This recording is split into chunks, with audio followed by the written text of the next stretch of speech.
दोस्तों, आज हम आपको खून की प्यासी चुड़ैल और दोस्तों की कहानी सुनाने जा रहे हैं। ये उस वक्त की कहानी है जब मैं गांव में अपनी दादी के साथ रहता था। मेरी उम्र 15 साल थी।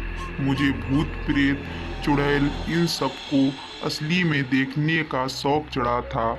चुड़ैल की कहानियाँ तो मैं बड़े मज़े से सुनता था और हमेशा बोलता था कि कितना मज़ा आएगा अगर किसी चुड़ैल से सच में मेरी मुलाकात हो जाए।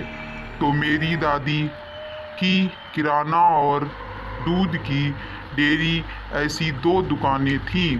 दादी और मैं मिलके दोनों दुकान चलाते थे। गांव में हमारा बड़ा नाम था। हर रात को दुकान बंद करके दादी घर चली जाती और मैं अपने दोस्त के साथ चौराहे पर बैठकर एक दूसरे को भूत प्रेत की कहानियाँ सुनाते। कभी कभी गांव के बड़े बूढ़े भी हमारे साथ बैठ के हमें चुड़ैल की कहानियाँ सुनाते और कभी कभी गांव वालों से छुपते छुपाते हम तरह तरह की हॉन्टेड जगह पर जाते भी थे। इन सब में सबसे आगे मैं होता था। मुझे उन अमानवीय शक्तियों को ललकारने का बड़ा शौक था। पर मेरी ज़िंदगी में एक ऐसा दिन आया कि मुझे एहसास हो गया कि मैं कितनी बड़ी मुसीबत को बुलावा दे रहा था। उस रात दुकान बंद करके दादी घर पर चली गई थी और मैं दोस्तों के साथ दुकान की सीढ़ियों पर ही पंचायत लगा के बैठ गए थे। मेरे एक दोस्त बाबूलाल ने चुड़ैल की एक सच्ची घटना बताई। पड़ोस के गांव वाले कुछ लोग हफ्ते भर पहले रात को जंगल से लौट रहे थे। उसी वक्त उन पर एक चुड़ैल ने हमला कर दिया था। उनमें से एक को तो उसने किसी शिकार की तरह दबोच लिया और उसकी गर्दन पर अपने लंबे नुकीले दांतों गड़ाकर खून गड़ने लगी। बाकी लोग जैसे तैसे जान बचा के भागे निकले थे और उनका वह दोस्त जिनका चुड़ैल ने खून पिया था, वह अगले ही दिन जंगल में तालाब के पास बेहोशी की हालत में मिला था। लोग उन्हें हॉस्पिटल में ले गए वह बच तो गया पर उसके शरीर में हमेशा खून की कमी रहने लगी थी और आज सुबह ही उसकी मौत हो गई। अब उस जंगल के रास्ते से उस गांव का कोई भी आता जाता नहीं। वह हमारे गांव के लंबे रास्ते से होकर जाते हैं। और मैं बोला कि ये चुड़ैल भूत प्रेत कुछ अफवाह होगी, जंगल में कुछ और ही कांड हो रहा होगा। फिर मजाक मजाक में हम सब में शर्त लगी, जो कोई जंगल के बीचों बीच जाके पुराने पीपल पेड़ पर लाल कपड़ा बांध के आएगा, वो सबसे बड़ा माना जाएगा। उस चुनौती के लिए 3 लोग आगे आए, मैं, आशीष और विवेक। और दूसरे ही दिन रात को दुकान बंद करने के बाद सब ने घर पे बोल दिया कि दोस्त का बर्थडे है, थोड़ा लेट आएंगे। और फिर मैंने एक लाल रिबन जेब में रख ली और विवेक की मोटरसाइकिल पर हम रात के 9 बजे निकले और बाकी दोस्त जंगल की सीमा रेखा के पास खड़े रहे। आशीष मोटरसाइकिल चला रहा था। उस दिन चांदनी रात थी, इस वजह से आसपास का नज़ारा ठीक ठाक दिख रहा था। तीनों को डर भी लग रहा था, पर बात अब इज्जत की थी, इसलिए वह काम करना ही था।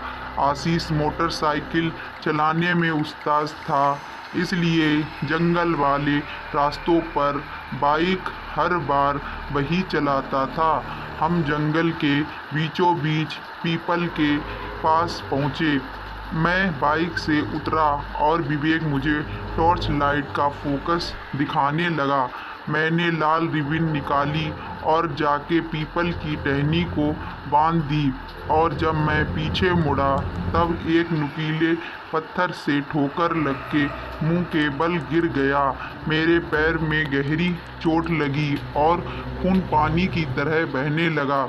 मेरे दोस्त ने मुझे सहारा देकर बाइक पर बिठाया। फिर हम गाड़ी स्टार्ट करके गांव की तरफ निकल पड़े। बस थोड़ी ही दूर गए थे कि पीछे किसी की गुर्राने की आवाज़ आई। आशीष ने मोटरसाइकिल रोक दी और हम तीनों ने बाइक पर ही बैठे बैठे पीछे। और उस वक्त जो नज़ारा हमारी आंखों के सामने था, उस देखकर कुछ समय के लिए हमारे दिल धड़कना, नाक सांस लेना भूल गए, क्योंकि मेरा खून इन पत्थरों पर गिरा था। उन पत्थरों को एक औरत एक एक करके चाट रही थी। वह औरत पूरी तरह खून से नहाई हुई थी। सिर्फ उसकी आंखों की सफ़ेद पुतलियां दिख रही थीं। खून चाटते वक्त वह हमारी तरफ ही देख रही थी। तभी अचानक उसने पत्थर तरफ झपट पड़ी और किसी रेसर की तरह बाइक भगाई। मैं उसे देखने के लिए पीछे मुड़ा था तो वह औरत चार पैरों पर किसी नरवच्ची बेटे की तरह हमारा पीछा कर रही थी। एक पल के लिए तो उसने हमें पकड़ ही लिया था, पर किस्मत से आशीष के हाथ में बाइक थी। उसने गाड़ी 80 या शायद 90 के स्पीड से भगाई थी। और जब हम जंगल की सीमा से बाहर आ गए तब न जाने वो भयानक चुड़ैल कहीं गायब हो गई। हमारे वापस लौटने तक सारे बड़बोले बंजर बट्टू दोस्त घर भाग चुके थे। फिर अगले दिन दादी ने देखा कि मैं कुछ परेशान और डरा हुआ हूँ, तो उसने मुझसे सब सच बुलवा दिया और मैंने भी सब हकीकत बता दी। उस दिन दादी ने मुझे मुट्ठे से बांध कर मारा था और बाकी दोस्तों के भी घर जाकर दादी ने यह कारनामा बता दिया। सबको जम के मार पड़ी। फिर दादी ने सिर्फ 2 दिनों के अंदर हमारी दोनों दुकान और बंगला गांव के पाटिल को बेच दिया। और एक रात तो जबरन उसने मुझे हनुमान जी के मंदिर में सुलाया था। उसके बाद मैं गांव छोड़ने को तैयार नहीं था, पर दादी मुझे मार कूट के मुंबई ले आई, जहां मैं अभी भी रहता हूं। कुछ दिनों बाद जब समय नॉर्मल हो गया, फिर मैंने दादी से गांव छोड़ने का कारण पूछा। तब दादी ने मुझे बताया कि पत्थरों पर गिरा हुआ मेरा खून चाटने वाली वह औरत एक रक्त पिशाचिनी चुड़ैल थी और अब उसको मेरे खून का चस्का लग गया है। अभी भी वह चुड़ैल मेरी तलाश में भटक रही होगी।